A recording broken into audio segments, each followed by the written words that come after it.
Well, hello there! It's that time again. Yes, it is. It's time for our weekly tarot and astrology reading here on this lovely Sunday evening, June the 12th of 2022. As usual, I am going to go over some Tarot de Marseille Trump Tarot cards that I've drawn for our upcoming week and some astrology as well. As usual, it will be interesting, so please stay tuned. Okay, in a moment, 3 Tarot de Marseille Trump cards will come onto the screen and cover my face. The cards I drew at random for this week's reading are the Magician, Temperance, and Justice. The Magician looks towards the left, which we can presume to be the direction of the past.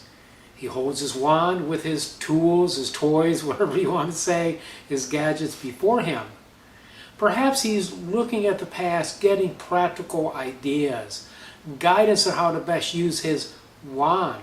Perhaps his wand is personal power, the ability to create, or just simply practical technology. In modern tarot, the Magician is attributed to Mercury, planet of commerce, thinking, magic, healing. Now, when we look at the Lady of Temperance, the angel, she too is looking towards the left. She is very intent upon what she's gazing at. She is watching carefully what the Magician is looking at and blending with her cups. So perhaps this is integrating knowledge, integrating techniques, practical information, making it into something new, which the Lady of Justice balances very carefully. So it's a weighing of what's in the present. The Lady of Justice is in the present. She's looking right at us.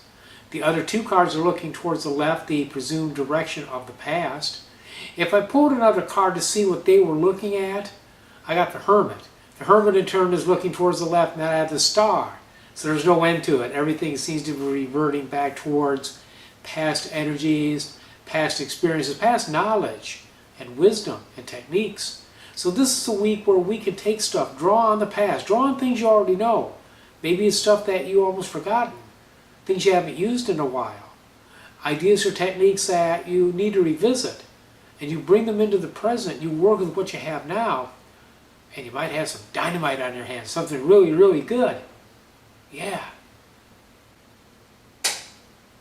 Okay, now as far as our astrology goes, basically, the biggest thing for this week is going to be our full moon. That's coming this Tuesday on the 14th. It'll be a full moon in, what's the Sag? Yeah, Sagittarius. Full moon in Sag. Okay, fiery moon, fiery energy. All right. Full moons are the culmination of lunar energy.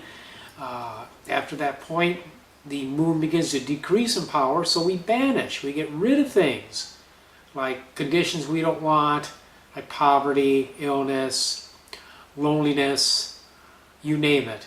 Or maybe even things, physical things we don't need, all right? This is a time to banish, a time to get rid of stuff. The full moon itself can be good for psychic development. People have their different uses for the full moon. I don't do much with it myself, okay? But I personally think that it's a good culmination of energy, and the time after that is marked by a good time for banishing. Best day of the week I saw with the days of the week and the planetary rulers together was Jupiter, Thursday. The moon is in a pleasant aspect to Jupiter. This would be a good day to banish poverty, to banish fear of poverty, to banish lack of money, okay, to get rid of anything relating to finances, blockages to proper employment. This would be a day to work on that. The other days are okay, just nothing really exciting, so to speak, that you would particularly use for astrological magic. Well, there you go. There's your weekly reading. I appreciate you. I love you. Thank you for your support. Till I see you next week, many, many blessings.